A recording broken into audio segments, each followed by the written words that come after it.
Hello and welcome to another episode of my Daily Move Room videos. And as with it being Sunday, this is my weekly update on what I watched, and this covers the 20th of November to the 4th of December. So there's not too much to show this week. Didn't watch anything on Wednesday because I watched the football.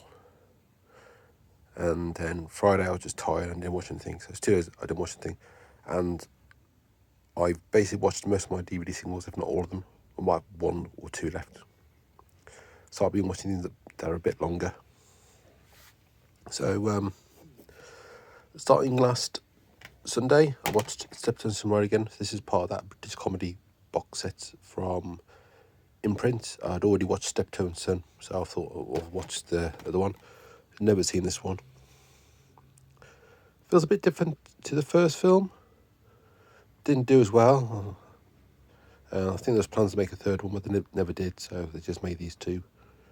But oh yeah, it feels different. It feels a bit more like the TV show in a way, I suppose. But yeah, basically, Harold gets suckered into buying a greyhound because they need to replace their horse, and then obviously you can say trying to win a lot of money off it, but things don't go to plan. I did listen to the audio commentary as well. I don't normally listen to audio commentary as well. I started listening to it and I thought I might as well finish it off. And then I don't normally watch the other special features, but I did watch the interviews and the comedy makers. Didn't listen to the Simpsons Down Under, apart from like a couple of seconds, just because I didn't really want to spend half an hour listening to that. Not that I didn't want to listen to it, just obviously, yeah, I'd rather watch other stuff than keep, spending time going through special features. But yeah, there was actually quite a funny joke at the beginning of that. It said about ball deodorant, and he said, no, I prefer underarm deodorant. I thought that quite funny. I heard that joke before. So it was that. Then on Monday, I watched The Prodigy, Their Lord singles, 1990 to 2005. So this is what I picked up one of these DVDs I didn't have. As I said, I'm trying to pick up the ones I know about that I didn't have, and this is one I didn't know about. So some of these are obviously quite old now, so to get them new or in good condition is quite difficult. Well, so this was actually in good condition. So it's got the music videos. I'm familiar with some of the songs, some of the ones off the last album, and some of the stuff off the first album. Not overly familiar with. Obviously, Breathe and Firestarter ones I know. And Smack My Bitch Up, which got a very interesting video, and I kind of got the twist in the video because I think I've seen it before, and I think I worked it out anyway. And there's other songs on here like Voodoo People and Charlie, which I'm familiar with the songs, just haven't really seen the videos. But these aren't in any particular order, so it's all going from newest to old stuff. And it's got the live gig, which is about 35-40 minutes, and it's got some extra stuff, some extra live stuff, and then you've got some behind the scenes stuff. I think Firestarter's like the longer one, and like 9 minutes. I think the rest are like 2, 3, probably one that's a bit longer, but yeah. Obviously not being familiar with their early stuff as much, obviously.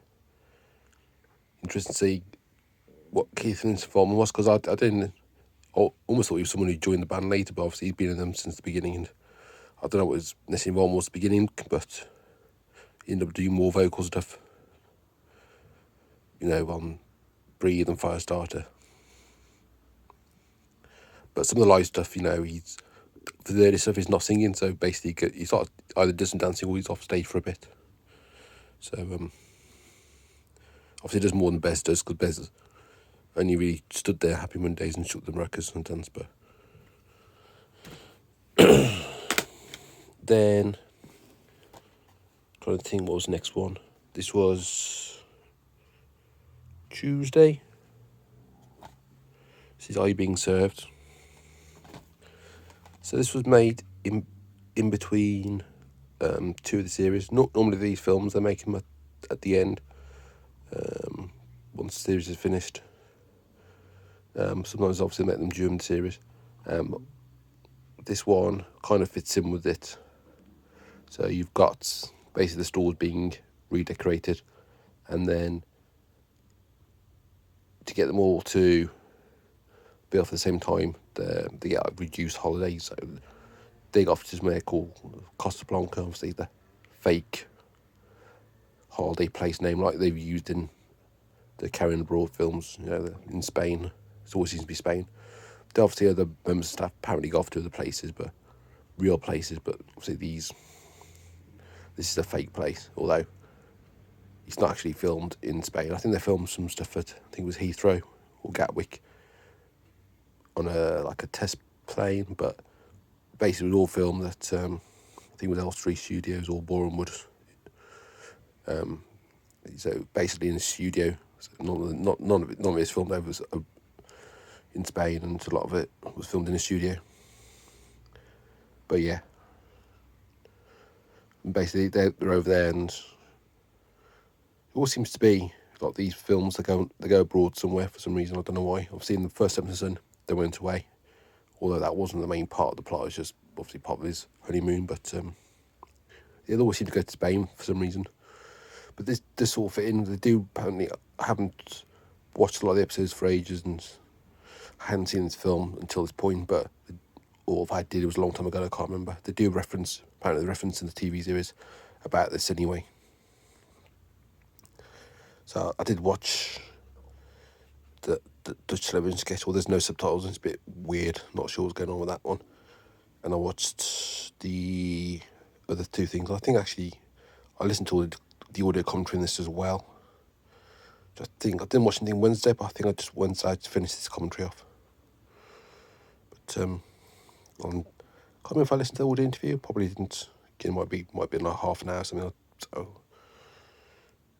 yeah, it's there. So then whole day and there's like a revolution stuff, and it's got Andrew Saxon playing Spanish person, although not Manuel. Although they did say in the commentary it would be funny if he was playing like a version of Manuel. But yeah, it's alright. I wouldn't say it's essential, and I think I still prefer the TV series, but yeah, it's okay. So I said nothing Wednesday. I finished off the audio commentary for that. It's Thursday. This is one I've been meaning to watch a while. This is the Suicide Squad. It's the James Gunn one. I never went to the cinema to see this. I was going to go, but I think I might have done mentioned, but I think this is one I was going to go on a Thursday, and I didn't really have energy. And then on the Friday, I think the first showing was like 3 o'clock in the afternoon, and being over 2 hour film, and all the trailers have been 3 hours, and it finished too late, so I didn't bother going. But I've had this about a week, so finally got back to watching it, just been watching other stuff. But yeah, I've really enjoyed it. I haven't watched the other Suicide Squad film for a while, so it's basically, I think it was last time I saw it was in the cinema when it came out, possibly. But yeah, I really enjoyed it. It's a very different feel.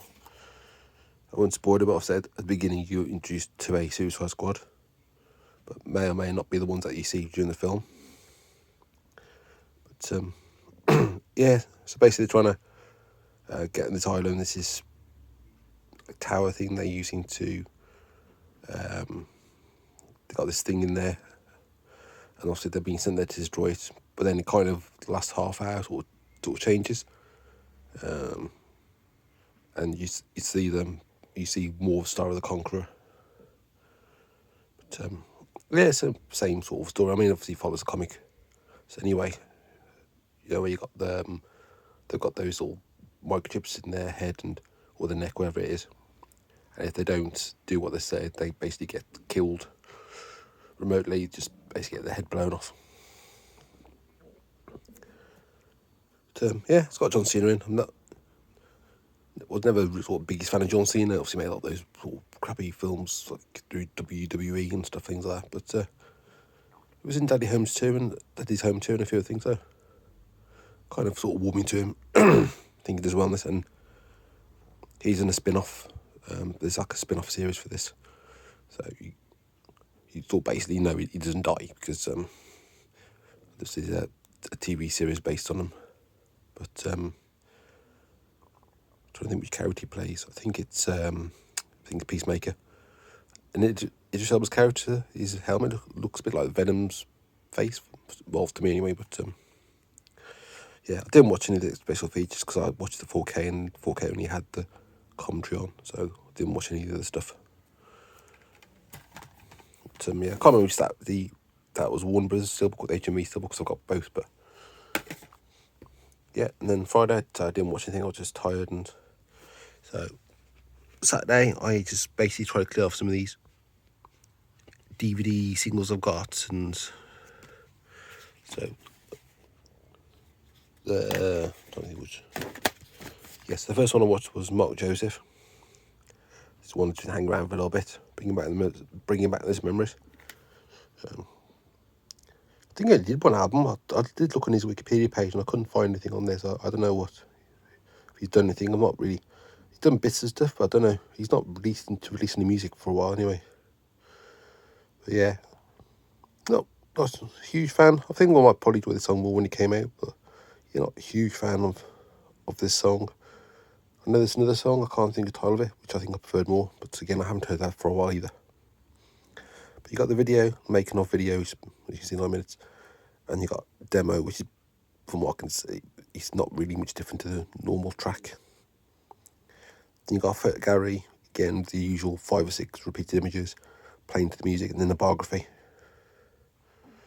which is about 5 screens worth of text. Then I watched the Sigur Rós now. I'm assuming this must have had a sticker on originally, which looks like a sticker on there, and I might take it off, but that's the way I've done it. I don't know. When I saw this on my shelf, I couldn't remember who it was by. I thought it might be Sigur Rós, and when I put it in, I checked, and it was. So it's a CD and a DVD. It's got 3 videos on there, and it's got about 20 minutes worth of video in total. It does have a sticker on the back, but this sticker's been on here 18 years. So I only imagine what happens if I try to take that off. I probably took that one off and put it in the plastic, and I might bin it because I didn't always keep stickers then. But I don't know what I've done with it, but yeah, I might leave the back one on because I'm sure if I take it off and it doesn't rip, it's going to come off in pieces, and it's probably going to leave a mark on the back. So yeah, I mean, I could probably use a hairdryer and warm it up and probably get it off okay, but don't want to risk damaging this. But yeah, then this, you know what this release is called. It's got 3 videos on, so it's probably named after the first one. But yeah, you got the CD, and would normally sometimes be a booklet in there, but it's closed off. But yeah, then I had this other Sigur Rós, and this is I won't pronounce it because it's Icelandic and I've got no clue.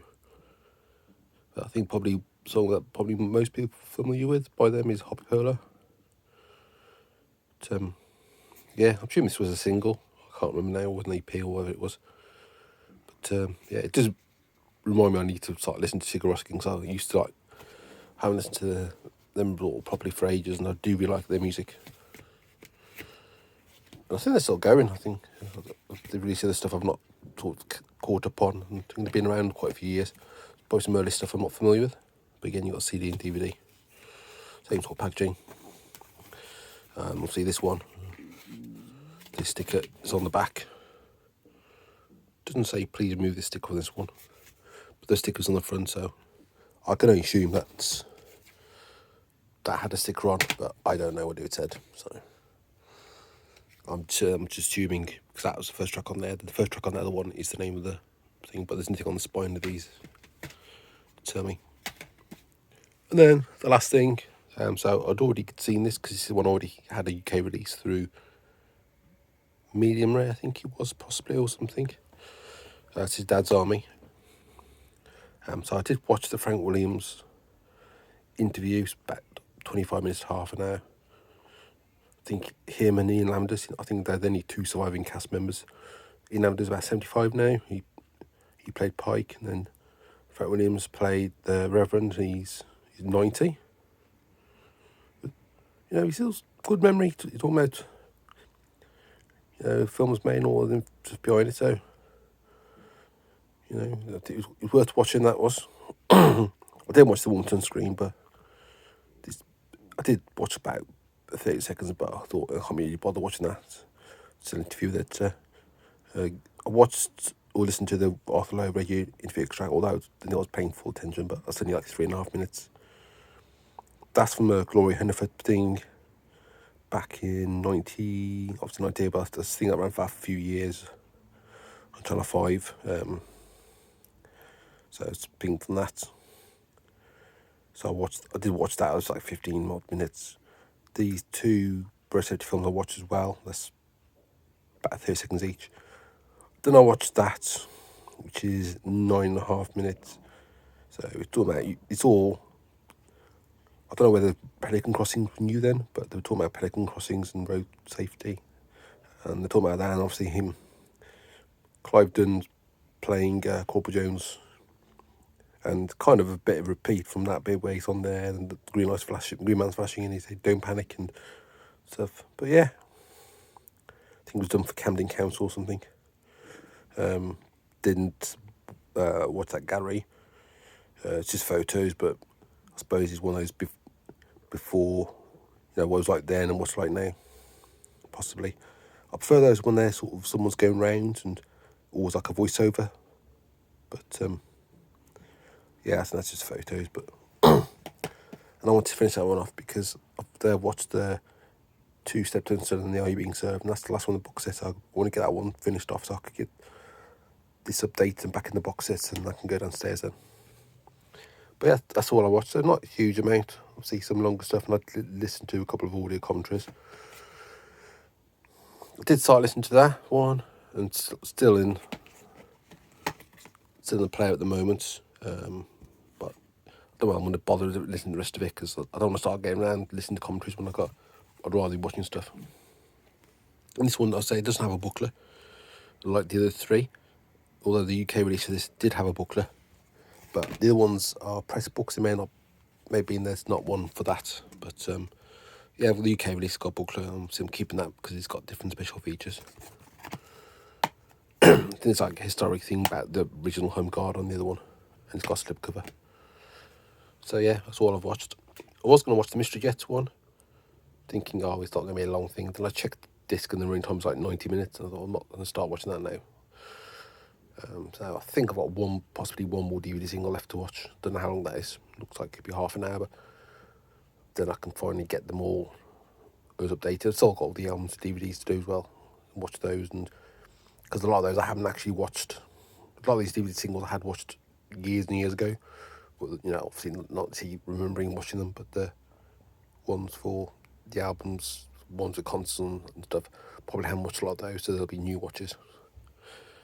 But obviously those are a bit longer because they tend to be like an hour and a half, 2 hours in total. Don't have the other stuff on there like interviews and music videos. But yeah, obviously this video's gone on a bit longer than I thought it would do. So I've only watched a few things, but need to come up to 19 minutes long. But yeah, and I think I haven't got things in the wrong order like the other week, and I haven't missed something off like I did as well. Where I think on the sign I forgot to show it, and I showed it in last week's video, and then last week's video I showed some things in the wrong order because I separated them and I'm not doing it correctly. But that's definitely the thing I watched, and that's definitely the order I watched it. So yeah, I'll try and get this video uploaded now. So this actually be up for 7 rather than in the past where I've shot these videos late or not uploaded them too late and they've gone up late. Today I'm going to make the effort to get this up on time. So yeah, that's it for this video. Thanks for watching, and I'll see you again soon.